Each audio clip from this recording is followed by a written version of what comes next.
Hello, hello. Welcome back to another podcast. This week we are doing Unfiltered Weekly. Of course, I'm your host, Johnette Cruz. Thank you so much for joining us. So, I needed to do this.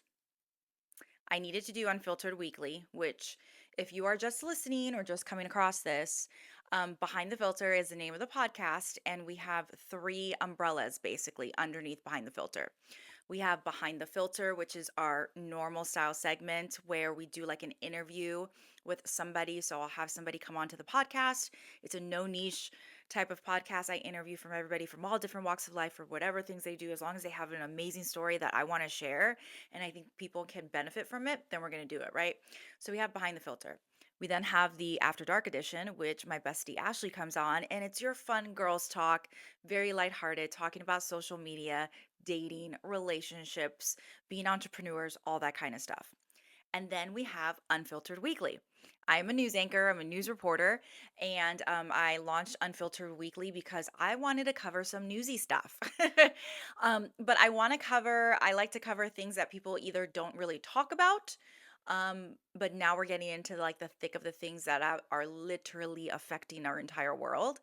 And it's a mixed bag of both. So this week on Behind the Filter, you are getting Unfiltered Weekly. And we're talking about a lot. So we're just going to dive right in, okay? First and foremost, if you have not listened to our podcast, welcome. Thank you so much for joining us. Like I said, this is a no niche podcast. We talk about anything and everything. There's not a specific narrative to anything. Now, I am a news anchor. So when I do report the news, I report the news as it is on facts. This is my podcast. It's very different.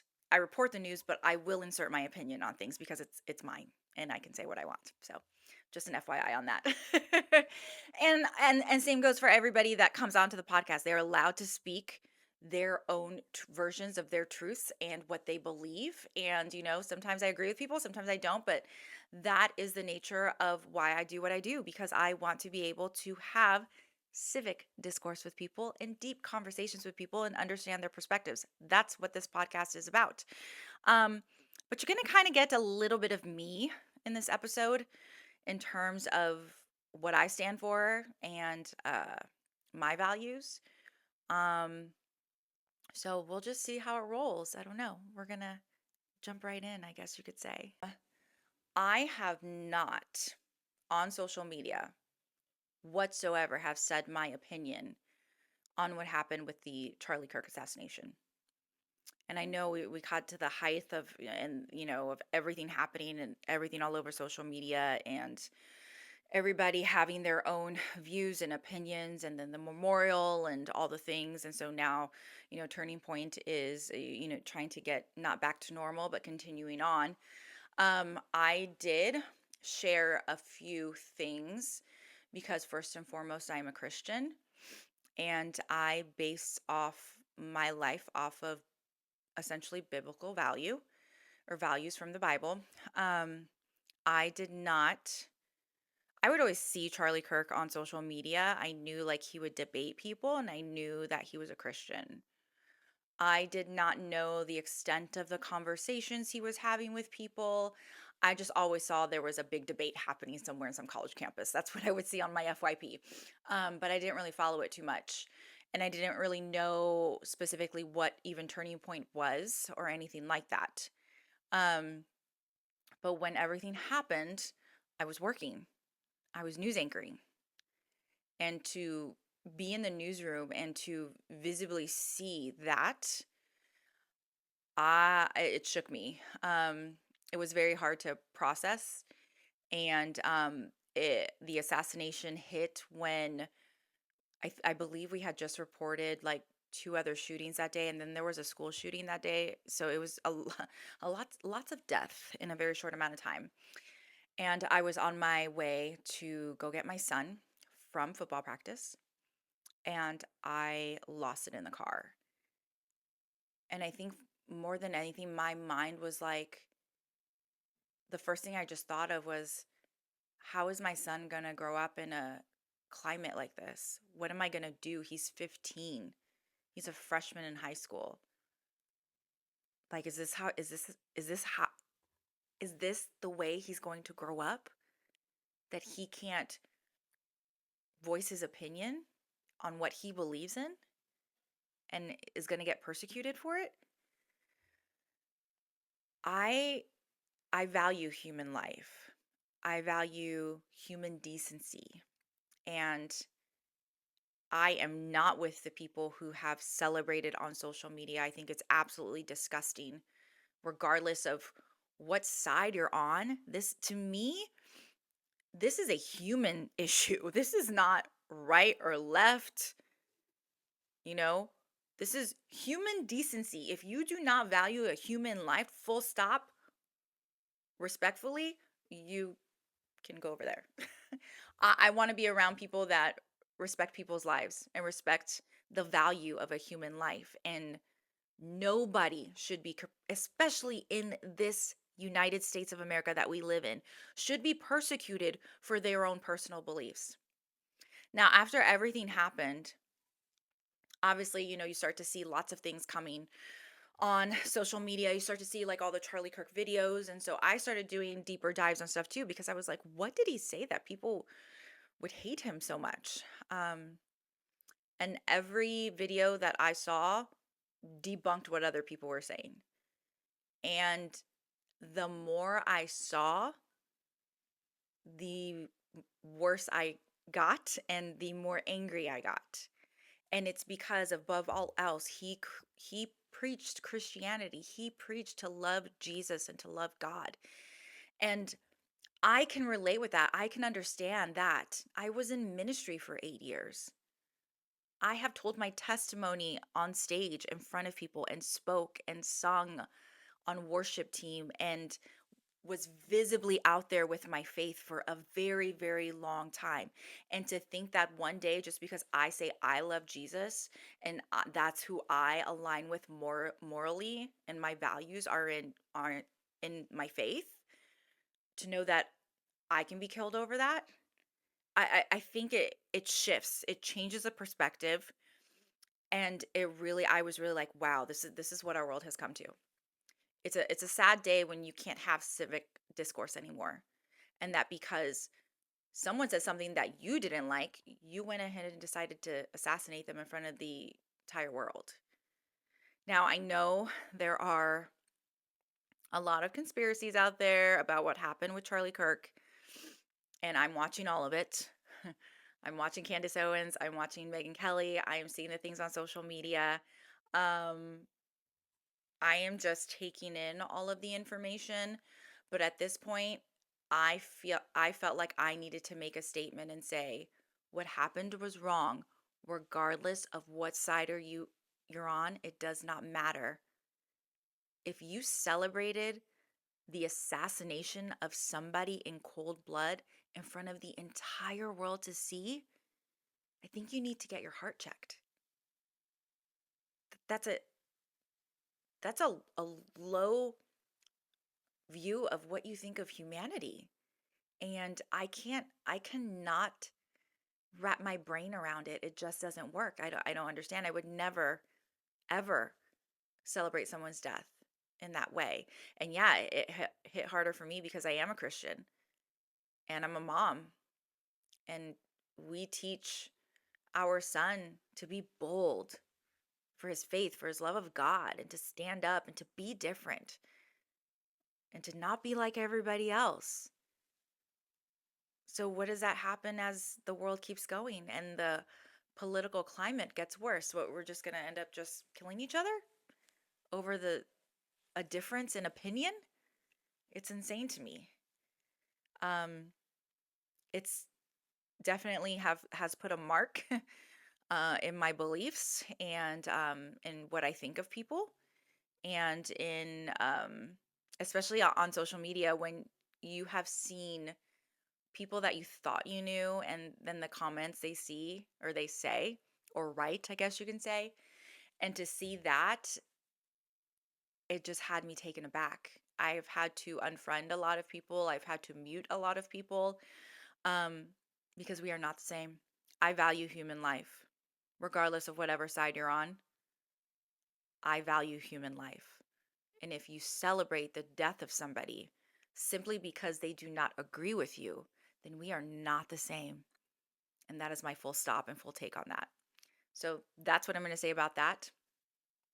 And I know there's still some conspiracies going around with it, and I'm going to continue to follow it because I'm interested in knowing the truth. I think a lot of people are interested in knowing the truth of what exactly happened with the assassination, if the killer is truly the killer, if there's pieces that the government is not telling us, all those things.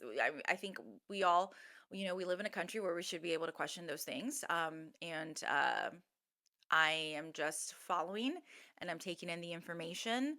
But I think more than anything, it has taught me, not that I have simmered down my belief in God. I think outwardly on social media, for a while, I did take a step back in being so vocal about being a Christian.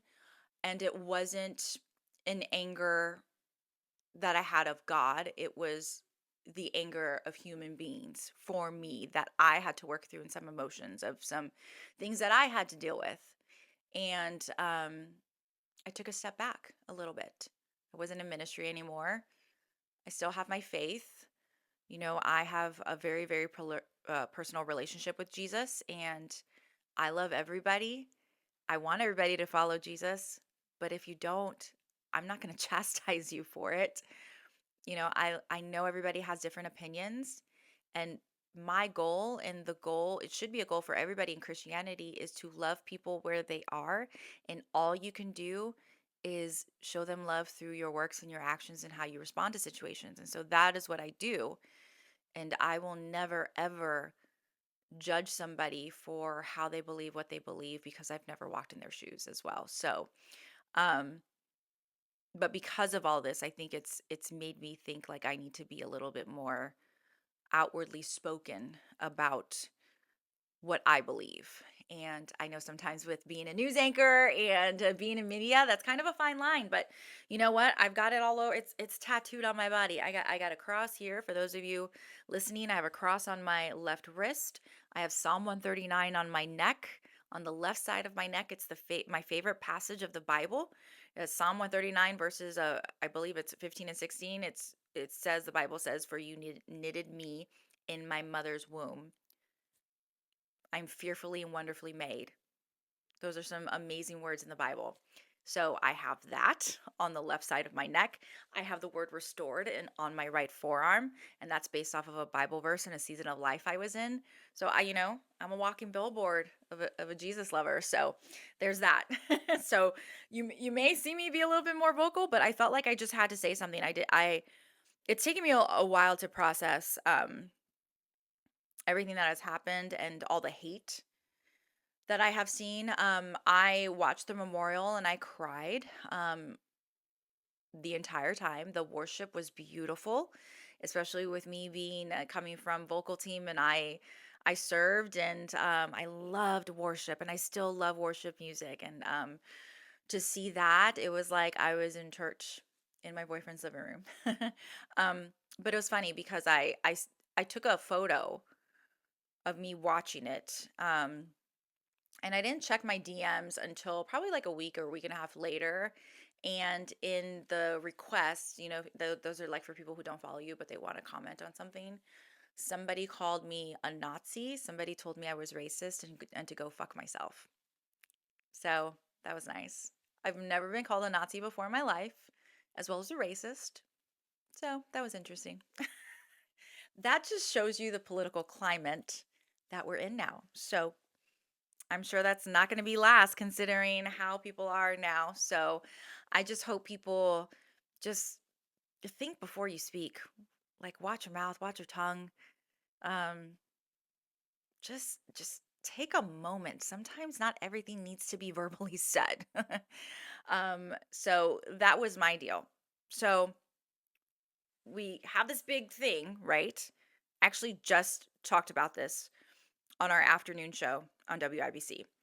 We have Charlie Kirk, we have the assassination, the people who align with those more conservative values, as do I, and believe in Jesus, and saw somebody get assassinated and then had to report on it multiple times a day. We see all of this. We see the beauty coming from the unfortunate assassination and how people who are more conservative talking and all of these things. And then, what, a week, 2 weeks later, we get information about a Latino performing at the Super Bowl who is Puerto Rican. And I'm Puerto Rican, if you guys don't know this. His name is Bad Bunny. And so here I am. I'm on X. I started actually following some people that are more conservative that I thought, you know what? I feel like those are some really good people to follow. Those exact people that are preaching the word and trying to be conservative or are conservative but love everybody and they just want to show Jesus to everyone, right? Those exact same people are now basically talking crap about Bad Bunny. And I have to be very honest, I was floored by what I saw. How are you, a Christian who preaches one thing of the Bible, and then because you don't agree with who the halftime performer is, you go and make those statements? You're not better than anybody else. And it infuriated, excuse me, it infuriated me because they are not understanding who this artist is. Now, I know I'm not saying I love Bad Bunny. As an artist, I think he's amazing. He's been a favorite of mine. I have loved him for years. We completely claim him as being, Puerto Ricans and Boricuas.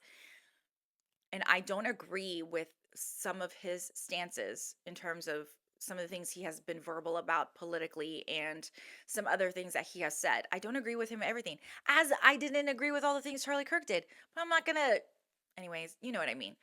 So, I don't agree with it at all, right? But these people who are mainly on the right, are conservative, um have no idea who this person is. What they want to do is take a couple pictures of him in female attire and blast it out as if he's like the devil and the leftists of the left and all these things. And it got to me, I took offense to it. And here I am, more of a conservative. I'm a Latina, and so now you're turning me off of the party that I identify with the most. And I don't like to identify with parties. I don't like to say I'm Republican. I don't like to say I'm Democrat or independent. And to be honest, I've always said I'm more conservative. So I've always leaned right. But I don't like to own the party wholeheartedly because I see both sides to a lot of things and sometimes I don't agree with you guys do. And you know what? I didn't agree with this.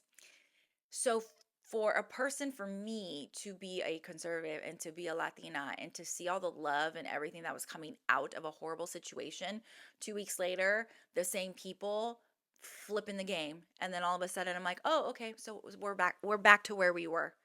No party is better than the other. I'm sorry. Granted, there has been a lot of political violence. Things have escalated between both parties, but you are not better than the other once you start doing the same thing. And so that is what completely pissed me off. You cannot preach the word and then turn around 5 minutes later and start attacking and talking shit. That's not how that works. And why do you think people call Christians judgmental? Because that's exactly what you're doing right now. Do you even realize who he is as an artist? You don't. I don't think you do. I'm gonna share a couple things because I don't think people understand who or what Bad Bunny stands for. And I think people need to be educated, not only in the sense of him being an artist and me being all gun ho Bad Bunny. He is an artist, and there are reasons for a form of artistry is sometimes you perform or you do things a certain way because there's a story behind it. And so if people were to realize that, then I think they would take him at face value differently. I do understand why other people are upset that he is doing the Super Bowl and he was chosen to be it, considering his music's all in Spanish and obviously our language in the United States is English. I get it. I get it. I'm not disputing that. I completely 100% see it. And to be quite honest, when they announced it, I was like, "Whoa, that's really interesting. how did that happen? He is a worldwide audience, but the point is so many people in the United States don't know him. And I thought that was interesting. But it doesn't mean you just go talk shit all of a sudden when you don't even know anything about him. So one thing I want to bring up is a lot of the people on the right, a lot of people that are conservatives were posting photos of him in there's a couple of videos that he's done in complete drag. There's a couple of videos or performances where he's wearing a dress or you may have some light makeup on or whatever. There's reasons for some of those, okay? Bad Bunny, from what I know as an artist, stands for inclusivity 100%. And a great example is in the Latino culture, we have or I guess you can say there's lots of machismo culture within the Latin community. When we think of machismo, we think of a controlling male dominant figure in our life who is more so wanting the women to be more submissive. They want to control our every move. It sometimes comes with abuse. We don't look at machismo as something positive, and a lot of females are obviously against it. We have seen growing up what that machismo culture has done to our families. And so I think in his music, he has tried to stand up for and against that. And so a great example is there's a song called Yo Perero Sola. Perero in for us, that's like twerking, basically. But the song is about is it's basically saying like I dance alone. I want to dance alone. And so he made that song and he dressed up as a woman because he was trying to make a statement like I'm standing up for these women. They just want to go and celebrate and have a good time and have fun with their girls. They want to dance alone. They don't want to be bothered by the machismo culture. So that was like the whole message behind Yo Perero Sola. I love that song. It's so good. But that's behind it. But the reason why I'm bringing up specifically that song is because somebody took a screenshot of that video and said, "Oh, this is exactly what they're wanting at the Super Bowl." And I'm like, "Dude, but do you even know where the song came from?" So that's one. There's another, I forgot the other song, but there is another song that's essentially dedicated to somebody who was murdered in Puerto Rico that I believe was a transsexual. And like I said, he's for inclusivity. I am just relaying the information. So I forgot specifically what that other song was. There's another song that a lot of songs have a lot of meaning for us in our culture and in Puerto Rico. There's the other song, and I love it. It's RLNDT, which stands for what is it, Rolandito? Rolandito. Rolandito. I can never roll my R's as a Puerto Rican. I don't know why. Um, but that song is kind of used as a metaphor because it is about a child in Puerto Rico who is missing. He's been missing actually since July 7th of 1999 in Puerto Rico is when he just basically vanished. And so Bad Bunny used that as a metaphor to kind of express his own personal feelings of being lost. And so that's what that song's about. So it's a metaphor of being lost, but it's also paying homage to what has happened to the situation to this boy who just vanished and still has never been found to this day because I was researching it trying to see like has he been found, what has happened with him ever since this happened back in July of 1999, and he hasn't happened.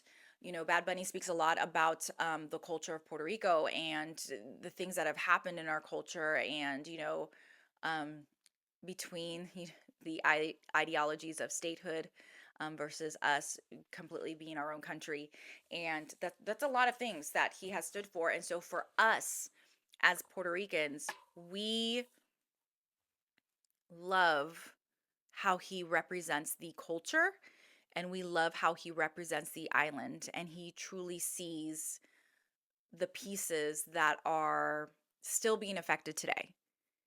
And that is why I love him as an artist. Again, I don't agree with everything he says. I don't agree with anything he does because I know the big whole thing was now that he wasn't wanting to, tour the US because he was afraid that ICE was going to come in and raid all of his concerts. But then all of a sudden now he's going to go do the Super Bowl.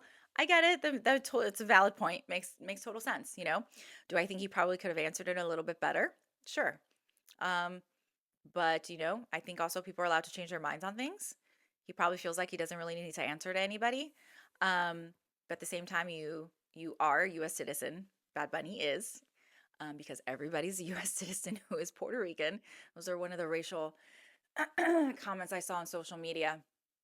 And that was the other thing. I saw a lot of racial comments that I took offense to after the announcement of Bad Bunny. So I thought, you know what? I'm gonna take this time on my podcast to chat. We're gonna have a little conversation about Puerto Rico. I don't think people understand the what has happened in that island. Okay.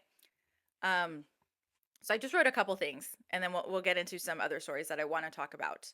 But as you guys know, or maybe you don't know, so yes, we are a Commonwealth of the United States. We were not granted U.S. citizenship until 1917. Um, we became a Commonwealth in 1952. Between 1917 and 1952, there were still things that I think were getting worked out. So we didn't have, I guess you can say, the full load of what the Constitution is. We still cannot vote. I can. I was born in the United States. My mom can vote. She now resides in, if you reside on the island, you cannot vote. If you reside in the US, you can vote. Okay.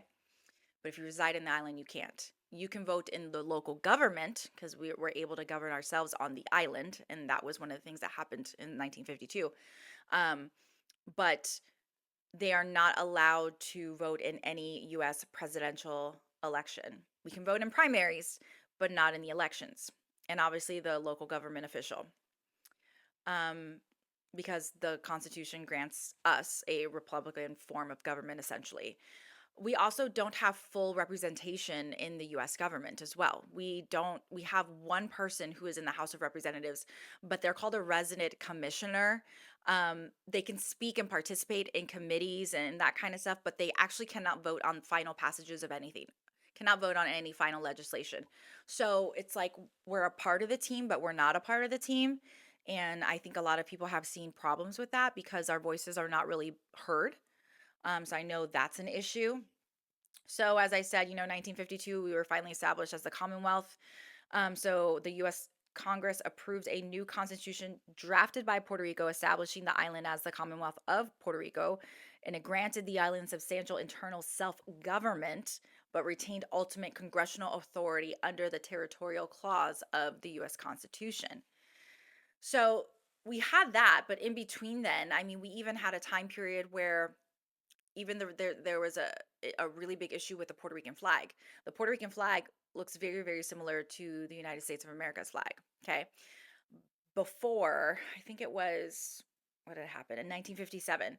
So Puerto Rico had a gag law basically in 1948. We had the same flag, and now I think I'll throw them here in this podcast episode. We basically had the same flag. The only exception was that the blue around the star was different. It was a lighter blue, and then that mainly stood for more like for independence. Okay, so we had the light blue, and then then in 1957 we changed it to the dark blue.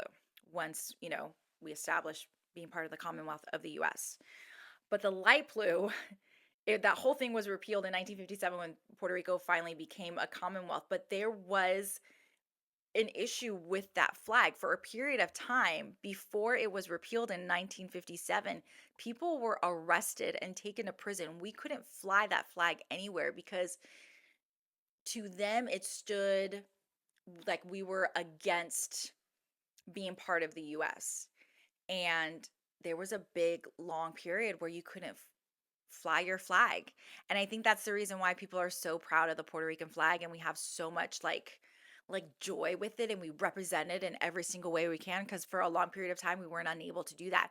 And then finally when we did become the Commonwealth of the United States in 57, then we adopted the Constitution, we changed the flag, and that's why you see sometimes variations of the light blue, which stands for more independence, and the dark blue, which stands for us becoming a fully Commonwealth of the United States.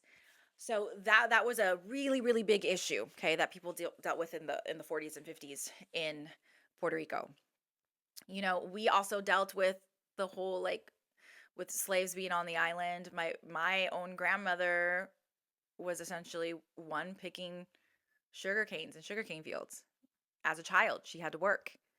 Um, so we have some of that history as well. The other thing I want to talk about is I don't think people realize a lot what happened, that there were some unethical clinical trials done with birth control in Puerto Rico in the 1950s. So basically, this is before birth control was essentially granted or invented, I guess you can say, and made to the public for the United States.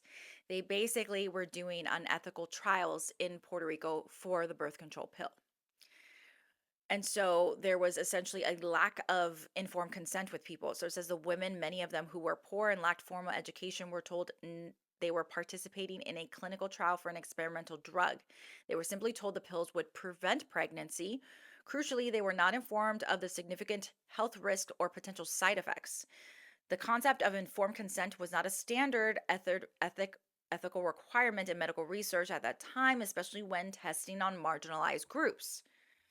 So that happened in the 1950s. They also had something also called the operation, which is the La Operación, refers to the widespread and often coerced sterilization of women in Puerto Rico that took place between the 1930s and 1970s. It's known as one of the prominent examples of reproductive injustice in modern U.S. history and a dark chapter in Puerto Rican history. So that is one area that's dark. We basically, the U.S. use the women of Puerto Rico um, and had them sterilized for their own gain and purpose because they obviously couldn't do the clinical trials on the mainland. So we had that. And then obviously now, so let's fast forward. Um, there's several different political parties in on the island of Puerto Rico. But the main two either want statehood or they want independence. There's good and bad in both. I won't go into it in this episode because I have other news I want to talk about, but that's kind of where we stand now. There are people who want statehood and want to fully be US citizens and get the exact rights and the says and all of that that a regular US citizen would have. Other people want nothing to do with the United States because of the things that have happened in the past and want complete wholeheartedly independence from the US. It's been a constant issue and a constant debate. From the last numbers that I did see, I saw that the island from the last polling, it was a little bit, I want to say it was around 54%, don't quote me, that wanted statehood. So they're pretty split down the middle in terms of the people on the island and what they're wanting and what they're looking for when it comes to how they want to move forward as an island, as a country, as a US territory, as a state potentially. There's just lots of things to weigh on both ends. So that's kind of where we are now. So this is all I'm saying. I just think people, because of the climate we're in right now, people want to spout off at things. They don't want to like take a breath and be like, well, that's an interesting choice. They don't want to do the research or maybe like pause and maybe not comment or not say something yet. You want to respond over something that you saw. And instead of taking a beat, you want to hash out right away. And I think everybody is just so heightened emotionally and very emotionally charged right now that it's like literally anything can be said online right now and it turns into this big, huge thing. So I encourage all of you guys, whether you are watching me right now, you're listening to me wherever you are, you're watching this podcast clip anywhere, like take a moment, like take a breath. Maybe, if you do follow Jesus, maybe talk to him for a second. Take a step back and be like, is that really worth me saying? Is what I'm saying okay? Does it have consequence? Do I need to pause for a moment? Is that going to come out wrong? Am I going to offend somebody? Which, take that with a grain of salt because right now you can offend anybody at this point. But really kind of think about what you say. And I think that's why I hadn't said anything for a long time because I just needed to think through my emotions and I need to process. And I've taken a really, really long time at processing and not just saying whatever the fuck comes out of my head. That is a gift, people, okay? And I implore you to try that instead of, pissing everybody off on your timeline. So that's that. But that is your little education when it comes to Puerto Rico and Bad Bunny and all of that. So that's all I wanted to talk about in terms of Puerto Rico. Hopefully you learned something a little bit. That's why I think we're very, very proud of our culture. We're very proud of Bad Bunny and his artistry. Again, I do not agree with everything he says. Um, but I wanted to give it to you. I feel like I have a unique perspective. I'm Latina, but I love being an American, and I'm a conservative. But I also see both sides and everything. So there you go. Off to some other stories. We're gonna skip through all of that. I have just a couple things I wanted to actually share. I think I have maybe two or three more stories to share with you on here. All right, so I found this story today, and I actually thought it was really interesting. It says IVF's new lab partner. So I'm going to read this for you. Researchers and startups are using artificial intelligence and robotics to automate one of the trickiest parts in vitro fertilization, making embryos. The experimental tech in Mexico City, a robotic system named Aura, has already helped produce at least 20 babies, and companies are racing to scale it. Since the first IVF birth in 1978, 13 million babies have been born through this process. But despite decades of progress, it remains a highly precise manual task. A trained embryologist has to pick the best sperm from a petri dish and inject it into an egg that's a fraction of the size of a poppy seed. The process is famously delicate, one reason why IVF works at best only half the time. The new push to replace human variability with consistent automated precision, or this new push is to replace it. I mean, can you just think about that? Try think about that. If you are working in this sector of medicine, that's I feel like that would be a very highly stressful job. I mean, because you're literally like a person's relying on a baby from you. That's kind of insane. The tech borrows the same kinds of software that could power self driving cars or scan for early signs of breast cancer. In theory, it could boost success rates and lower costs. Of course, it's still early days for the trials, and none of the companies experimenting with the tech have the approval from US regulators. But 1 in 6 of people of reproductive age facing infertility, and a single IVF cycle costing as much as $30,000. Experts and investors see potential in automation, and for would be parents, it could be an offer a greater chance of building a family. This article actually came from, it's called The Skim. I get some of their updates in my inbox, and I kind of like it because it's kind of like you're kind of catch all for all things news when it comes to like what's happening in the world, what's happening with celebrities, what's happening like in nutrition and fitness and all the fun things. And so they kind of all just throw it in an email. So sometimes I get some of these stories that I'm like, wow, that's kind of crazy. I think a lot of people, I don't know, I have found people have very strong opinions about IVF, and then some people don't, or some people don't know very much about it, so they don't have an opinion. I personally, if I'm going to speak to IVF, I don't really think I have an opinion on it. And see, here we are. I know there's lots of conservatives that probably have a thought about IVF.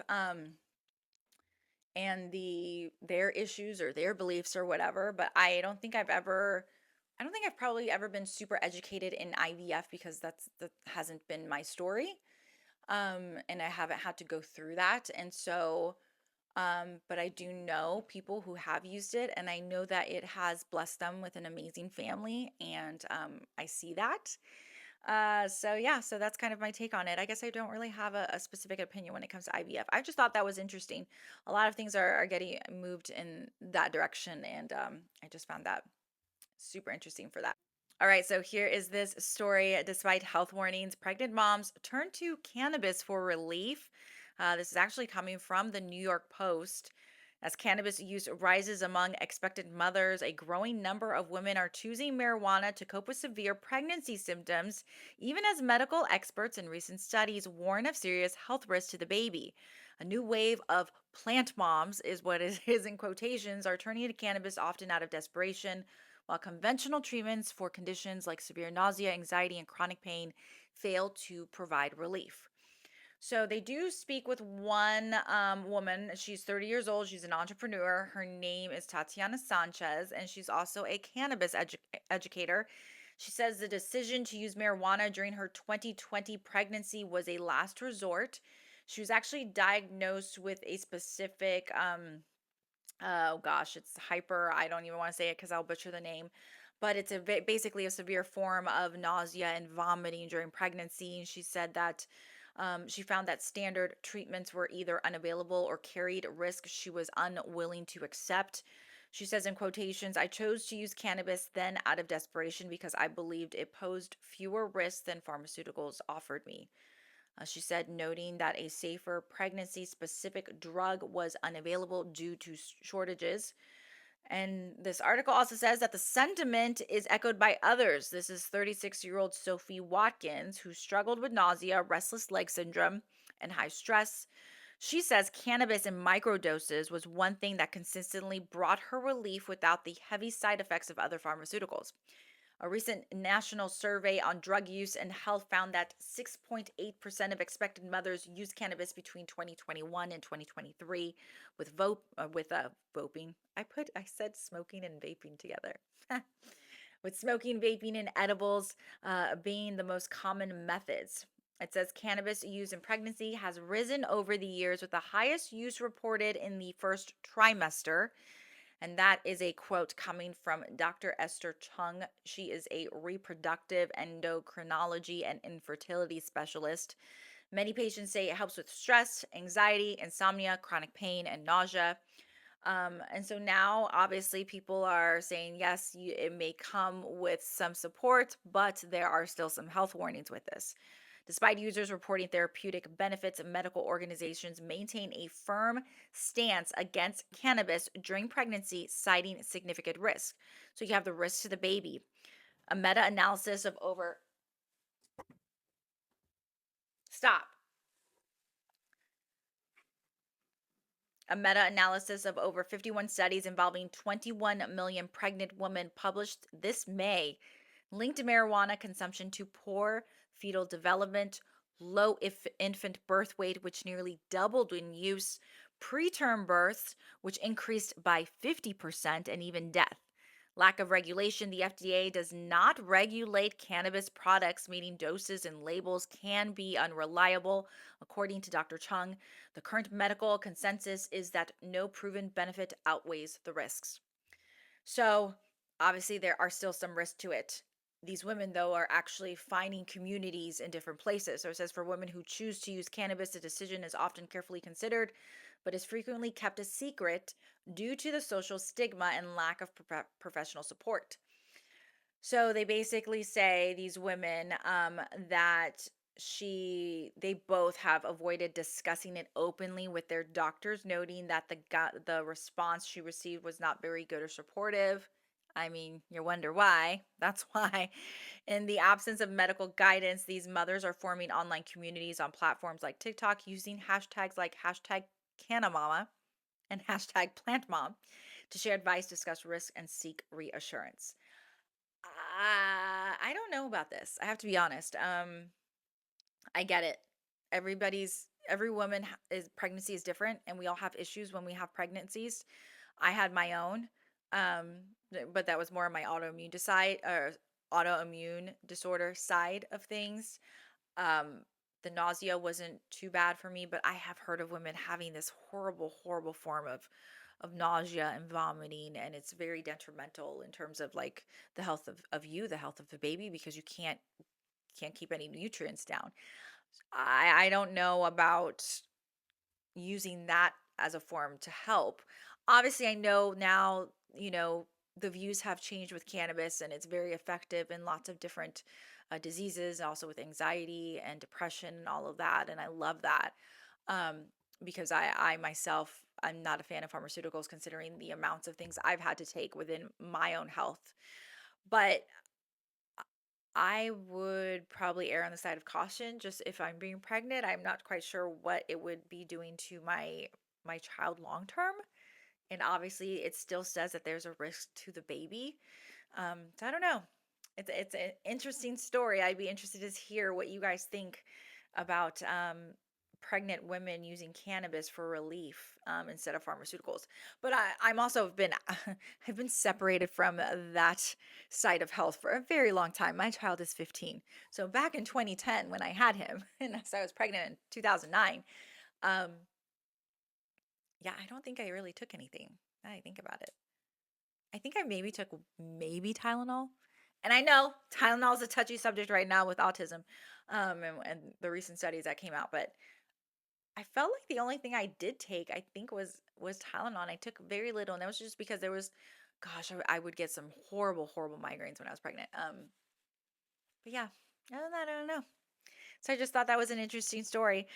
So that wraps up for this week's Unfiltered Weekly. One thing I do want to mention, I forgot to mention it as I was talking about the whole Charlie Kirk situation and beliefs and conservatism and also like right or left or moderate, independent, whatever.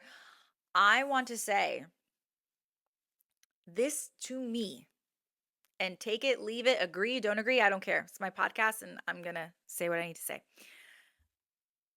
I firmly believe this is not a left or right issue.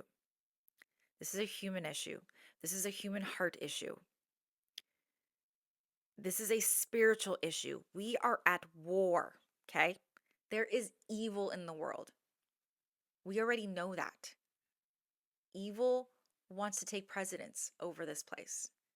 It is a fight between good and evil. You have to really sit and decide where you're going to choose.